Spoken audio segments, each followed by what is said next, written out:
Good morning, good afternoon, good evening, folks. Michael Zuber, one rental at a time. It is Saturday, April 2nd, and this is your daily financial news.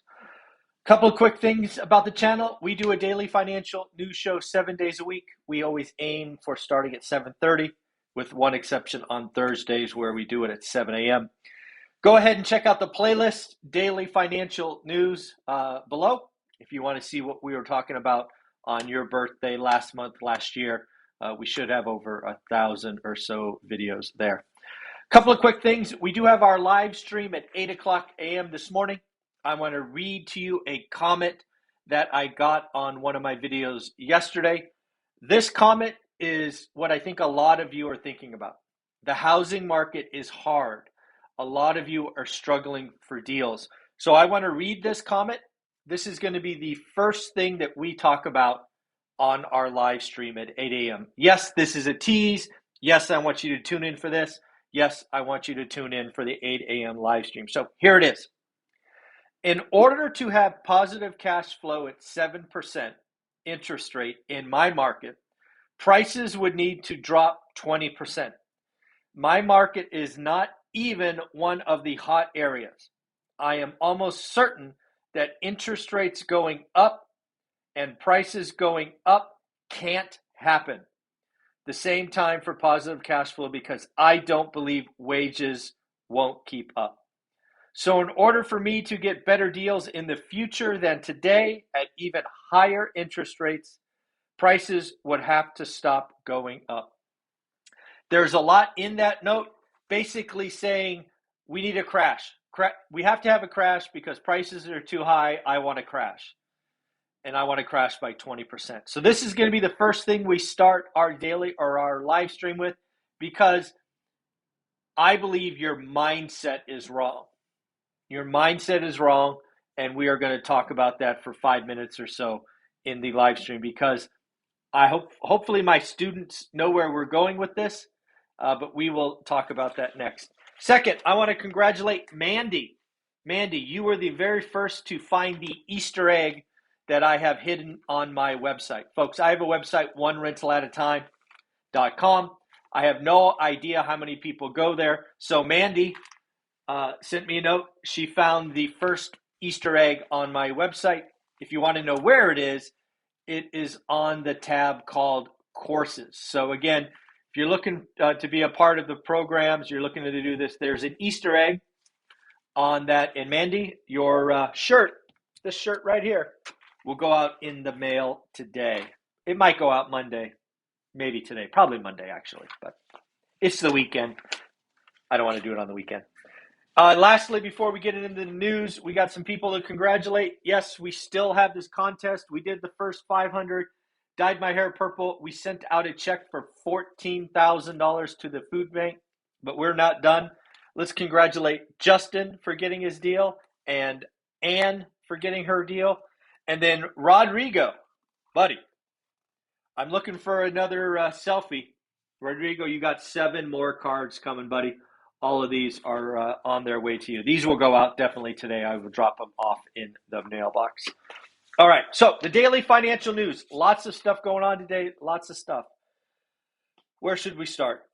First, junior Goldman Sachs bankers threaten to leave because their bosses want them back in the office. Folks, I keep telling you, this is so much like the dot-com era. This is where the employee has the power. We have an unemployment rate at 3.6%. We have 1.8 job openings for everyone unemployed. The employee has the power. So again, the bosses must relent.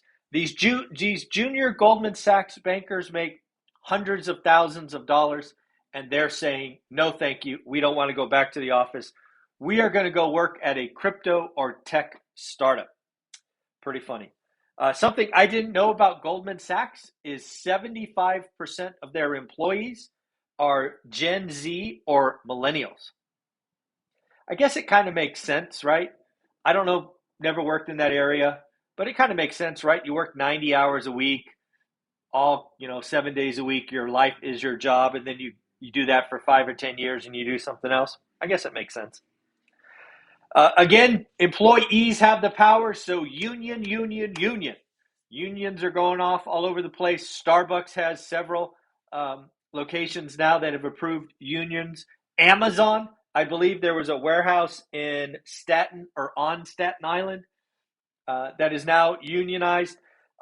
We should fully expect more and more organizations or businesses for their employees to go union, approve union. It is the employee has the power, right? And they will have it until we have a recession. But yes, this is going to be interesting.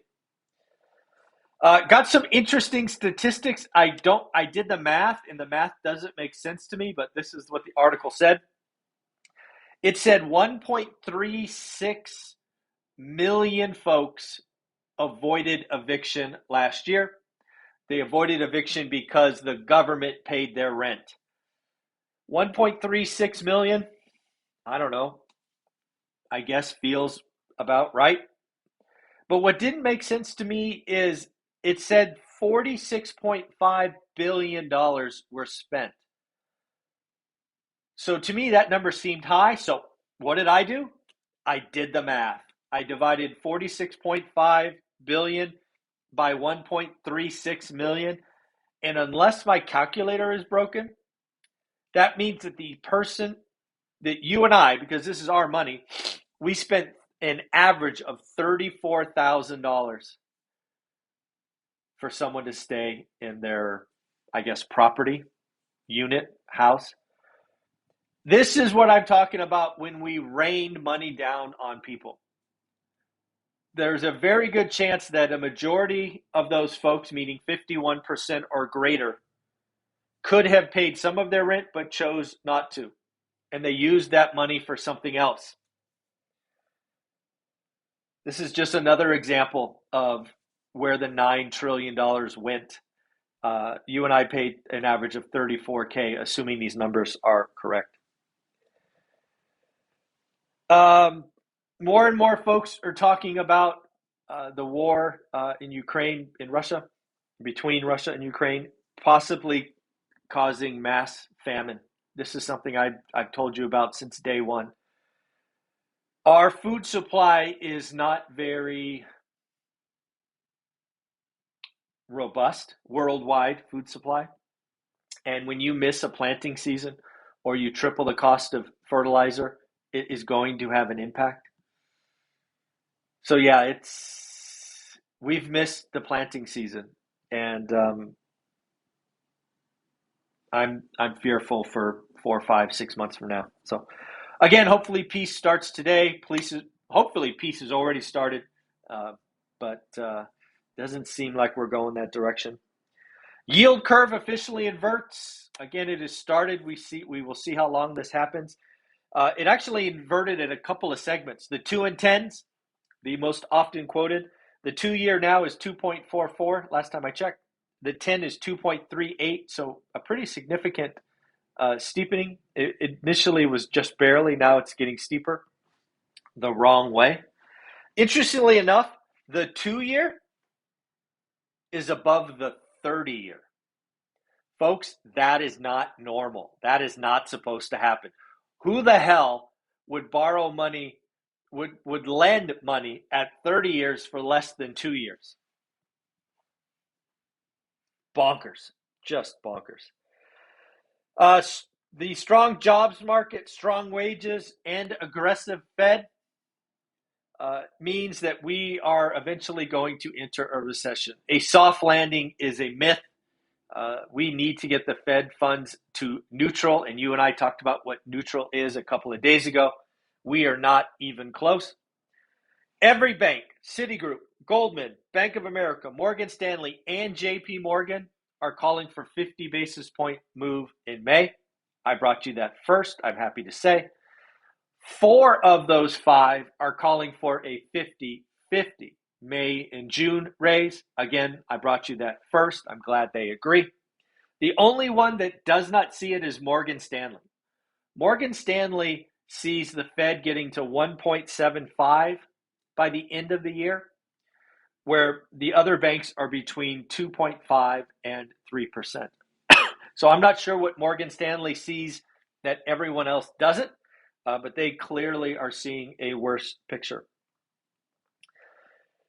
I want to talk about where we might see the first signs of pain, right? I think a lot of us, again, on this channel are tracking the housing market. So I want to point to areas where you will see pain or stress first. And it won't be in foreclosures. Let me tell you that right now. In new builds, new construction, where you are going to see the pain first is cancellations. There are monthly surveys to builders. I think we get our first look at March next week. But cancellations of builds will tell us. And I would expect cancellations to go up pretty significantly. The rates on the 30-year have really exploded in the last 90 days, and rate locks, generally speaking, are not that long. Where you will see it in existing home sales is a couple of places. First and foremost, you will see mortgage delinquencies rise. Folks, if you don't know the process for foreclosure, let me give you kind of a high-level view.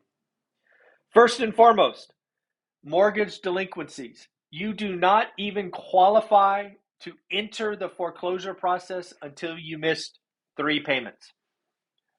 So you could be 90 days late and you will not be in the foreclosure process. You are simply delinquent. So if you missed your April 1st payment, you're not even eligible to be in foreclosure until that'd be April, May, June, probably July or August. Once you are in the foreclosure process, that could take 6 to 18 months. So we are talking best case for foreclosures to hit would be 2023 and more likely late 2023. A lot of these channels are going to be quoting foreclosure statistics that are accurate but irrelevant. For example, I put in the title of this video, I want to be exact, I think it was 541. Yep. Foreclosure starts up 541%. That is technically accurate, but horribly misguided. Foreclosure starts were simply said 25,000. 25,000. That's all there were. And just for the record, foreclosures back at the peak of the last era, 2.3 million. We're not even 1/100th of 1% of the last crisis. So any channel that makes you think this 541% is something, you need to stop watching because they are just trying to scare you into inactivity. What else? Lots of stuff. So again, every rise, 1% rise in the interest rate, the purchasing power goes down between 9 and 11%. Let's call it 10% for easy math. What we are seeing right now in some of your markets right now, it is still super hot. I still believe the analogy of champagne is accurate. What we have is somebody has shaken the champagne bottle and taken their thumb off. Buyers are rushing out trying to lock in that last little bit before rates go even higher. Some markets are already flat, meaning the bubbles are gone. Some of you like Denver and LA and Miami and Austin and all these other kind of really hot areas, your champagne is still going out, but it will cool off. You can't have rates go from 2.8 to 5.8 and not see buyer demand relent. So one thing I will report, because again, we talked about delinquencies being the first sign of pain. Mortgage delinquencies did take a tick up. For the first time in 3 months, delinquencies went up 97,000. 97,000. So this is very early stage. This is 30 to 60 days late. Remember, you have 30 days late, 30 to 60, 60 to 90. So again, take a breath. If you think crash is coming because of foreclosures, You are misguided. You don't understand the process or the timeline. If you missed your first payment April 1st and did nothing, didn't return a bank, didn't return the phone call, didn't do a workout, didn't do anything, you likely don't lose your house for over a year. In the last crisis, it was very common for people to miss 2 years of payments before they were asked to leave their house. So again, anybody who tells you a foreclosure is coming and we're going to have millions of inventory this year, please stop watching. They are simply trying to make money off of you because they know if they speak fear, you will watch. I'm here to talk real life. I want you to make great decisions. I want you to do the work. And again, remember, we're going to start my live stream here in about 15 minutes with the idea that I can't find a deal. Everything's overpriced. There is no cash flow.